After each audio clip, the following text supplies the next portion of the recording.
Hello दोस्तों, मैं अभिषेक आप सभी का आपके चैनल अभिषेक सर क्लासेस में आपका स्वागत करता हूं। आज हम जो है सीटेट सन 2020 के लिए हिंदी के कुछ महत्वपूर्ण क्वेश्चन लेकर आए हुए हैं। ठीक ना, ये हमारा पार्ट 4 होगा। इसके पहले हमने 3 वीडियो अपलोड कर दिया है। अगर आप नहीं देखे हैं तो प्लेलिस्ट में जाएं और आप जो है पहले उन तीनों पार्टों को कवर कर लें। इसके बाद जो है चौथे पार्ट को कवर करें। आइए चलते हैं क्वेश्चन की तरफ। देखिएगा, काफ़ी महत्वपूर्ण क्वेश्चन होंगे। ठीक ना, ये क्वेश्चन जो आपके एग्जाम में बार बार पूछे गए हैं और आगे भी पूछे जाने की इनकी पूरी संभावना बनती है। ये सारे क्वेश्चन जो है काफ़ी इंपॉर्टेंट है। चलिए चलते हैं क्वेश्चन की तरफ। पहला क्वेश्चन लिखा गया है, निम्नलिखित में से कौन सा द्वितीय भाषा शिक्षण के उद्देश्य नहीं है। ठीक ना, ध्यान दीजिएगा, द्वितीय भाषा शिक्षण का उद्देश्य नहीं है। ठीक ना, कहा गया है नहीं है, तो आपको नकारात्मक यहाँ से खोजना है। तो ध्यान दीजिएगा, पहला ऑप्शन कहा गया है विभिन्न क्षेत्रों स्थितियों में हिंदी की विभिन्न प्रयोग को समझने की योग्यता का विकास होना। दूसरा है हिंदी के व्याकरणिक नियमों को कंठस्थ करना। तीसरा है दैनिक जीवन में हिंदी में समझने तथा बोलने की क्षमता का विकास। चौथा है बोलने की क्षमता के अनुरूप लेखन की क्षमता का विकास। तो ध्यान दीजिएगा, जो द्वितीय भाषा शिक्षण है यह क्या है, विभिन्न क्षेत्रों परिस्थितियों में हिंदी की विभिन्न प्रयोग को समझने की योग्यता का विकास होना चाहिए, ये भी सही है। ठीक ना, दैनिक जीवन में हिंदी में समझने तथा बोलने की क्षमता का विकास होना चाहिए, ये भी सही है। ठीक ना, हिंदी की बोलने की क्षमता का अनुरूप जो है लेखन क्षमता का भी विकास होना चाहिए, ये भी क्या है, सही है। ठीक ना, तो क्या इसमें से कहा गया है कौन सा नहीं है, तो आपको नहीं वाला चूज करना है। तो आपका राइट आंसर होगा B is a right answer. यानी कहा गया है हिंदी के व्याकरणिक नियमों का जो है कंठस्थ करना यानी याद करना था। तो आपको पता होना चाहिए कि एनसीईआरटी संदर्भ 5 विरोध करना है रटाने या याद करने की बात पर। ठीक, तो चलिए चलते हैं अगले क्वेश्चन की तरफ। दूसरा क्वेश्चन है, देखिएगा यहाँ क्वेश्चन में कहा गया है कि भाषा सीखने के लिए कौन सा कारक सर्वाधिक महत्वपूर्ण है। ठीक ना, यानी भाषा सीखने के लिए कौन सा कारक जो है सर्वाधिक महत्वपूर्ण है, यह जो है आपको यहाँ से ऑप्शन से चूज करना है। तो देखिएगा, पहला लिखा गया है भाषा के व्याकरणिक नियम, दूसरा लिखा गया है भाषा की पाठ्यपुस्तक, तीसरा लिखा गया है भाषा पर आधारित प्रश्नोत्तर, चौथा लिखा गया है समृद्ध भाषायिक वातावरण। तो ध्यान दीजिएगा, इसका राइट ऑप्शन होगा D is a right option. ठीक, चलते हैं अगले क्वेश्चन की तरफ। क्वेश्चन नंबर 3 है, कहा गया है कि हिंदी भाषा का मूल्यांकन करते समय आप सबसे ज़्यादा किसे महत्व देंगे। ठीक ना, अगर आप जो है हिंदी भाषा का मूल्यांकन कर रहे हैं तो आप सबसे अधिक जो है किसको महत्व देंगे। तो देखिएगा, पहला ऑप्शन कहा गया है सीखने की क्षमता का आकलन, दूसरे में कहा गया है काव्य सौंदर्य, तीसरे में कहा गया है निबंध सीखने की योग्यता, चौथे में कहा गया है व्याकरणिक नियम। ठीक ना, तो देखिएगा इसका जो राइट ऑप्शन होगा, इसका राइट ऑप्शन होगा ए इज ए राइट ऑप्शन। ठीक ना, यानी क्या होगा, भाषा सीखने का अगर आप मूल्यांकन करना चाह रहे हैं तो सबसे महत्वपूर्ण तरीका आपका होगा कौन सा, सीखने की क्षमता का आकलन। ठीक ना, चलिए चलते हैं अगले क्वेश्चन की तरफ। क्वेश्चन नंबर 4 में देखिएगा क्या कहा गया है, कहा गया है एक बहुभाषिक कक्षा में आप किसे सबसे कम महत्व देंगे। ठीक ना, यानी अगर आप जो है बहुभाषिक कक्षा में आप जो है शिक्षण काम करा रहे हैं तो निम्न में से सबसे कम महत्व किसे देंगे। पहला ऑप्शन लिखा गया है विभिन्न प्रकार की बाल साहित्य।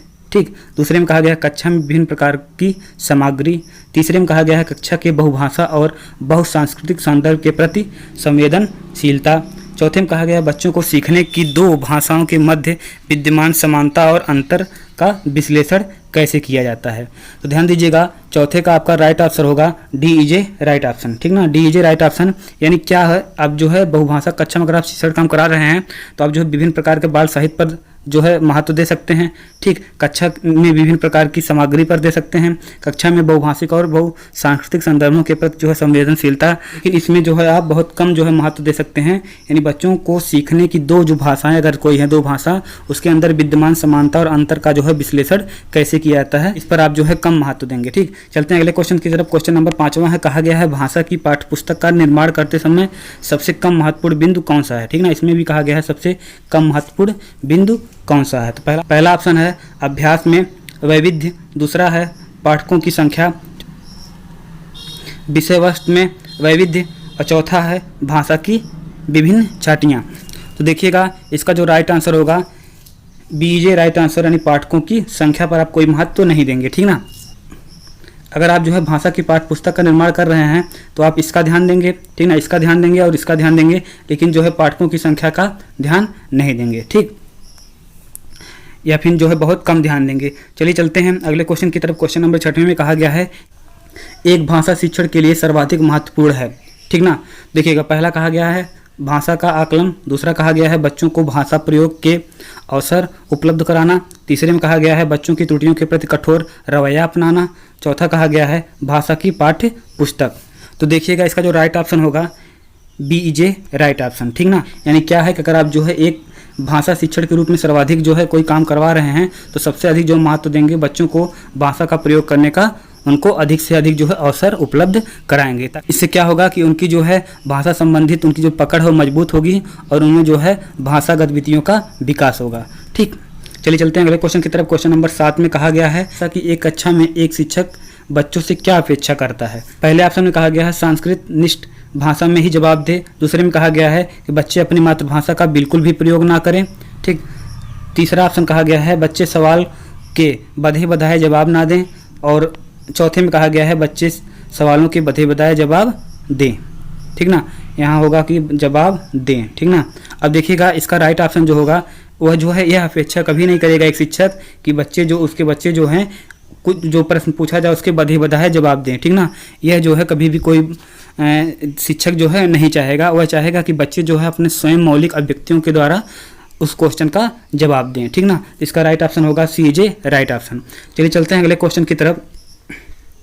क्वेश्चन नंबर 8 में कहा गया है भाषा स्वयं में। ठीक ना, भाषा स्वयं में तो देखिएगा पहला ऑप्शन दिया गया है एक नियमबद्ध व्यवस्था है, दूसरे में कहा गया है एक जटिल चुनौती है, तीसरे में कहा गया है एक विषय मात्र है, चौथे में कहा गया है संप्रेषण का एकमात्र साधन है। तो ध्यान दीजिएगा भाषा जो है स्वयं में क्या है, एक नियमबद्ध व्यवस्था, इसलिए आपका AJ राइट ऑप्शन होगा। ठीक ना, जो अपने व्याकरण के दायरे में रह करके क्या करता है, गतिमान रहता है। ठीक ना, और इससे भाषा क्या है, एक जो है संप्रेषण का एकमात्र साधन है। ठीक ना, चलिए चलते हैं अगले क्वेश्चन की तरफ। क्वेश्चन नंबर 9 कहा गया है भाषा का प्रयोग। ठीक ना, तो भाषा का प्रयोग तो पहला ऑप्शन दिया गया है केवल मुद्रित सामग्री में होता है, दूसरा कहा गया है जीवन के विभिन्न संदर्भों में होता है, तीसरे में कहा गया है केवल परीक्षा में होता है, चौथे में कहा गया है केवल पाठ्य पुस्तक में ही होता है।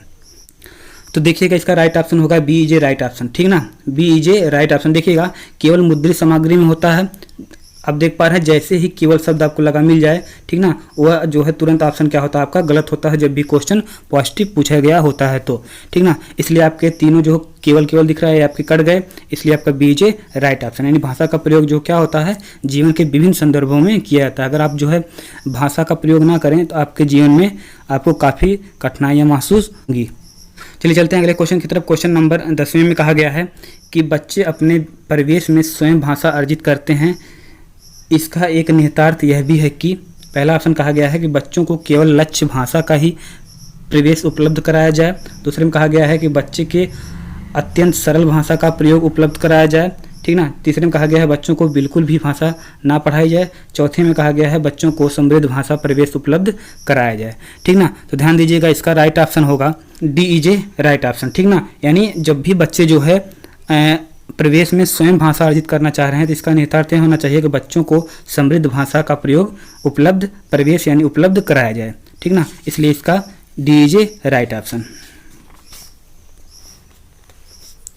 चलिए चलते हैं अगले क्वेश्चन की तरफ। अगले क्वेश्चन में कहा गया है भाषा सीखने और सिखाने का उद्देश्य है। ठीक ना, यानी भाषा सीखने और सिखाने का उद्देश्य। पहले ऑप्शन में कहा गया है दूसरों की बात समझना सीखना, दूसरे में कहा गया है अपनी बात की पुष्टि करने के लिए तर्क देना, तीसरे में कहा गया है विभिन्न स्थितियों में भाषा का प्रभावी प्रयोग करना, और चौथे में कहा गया है अपनी बात कहना सीखना।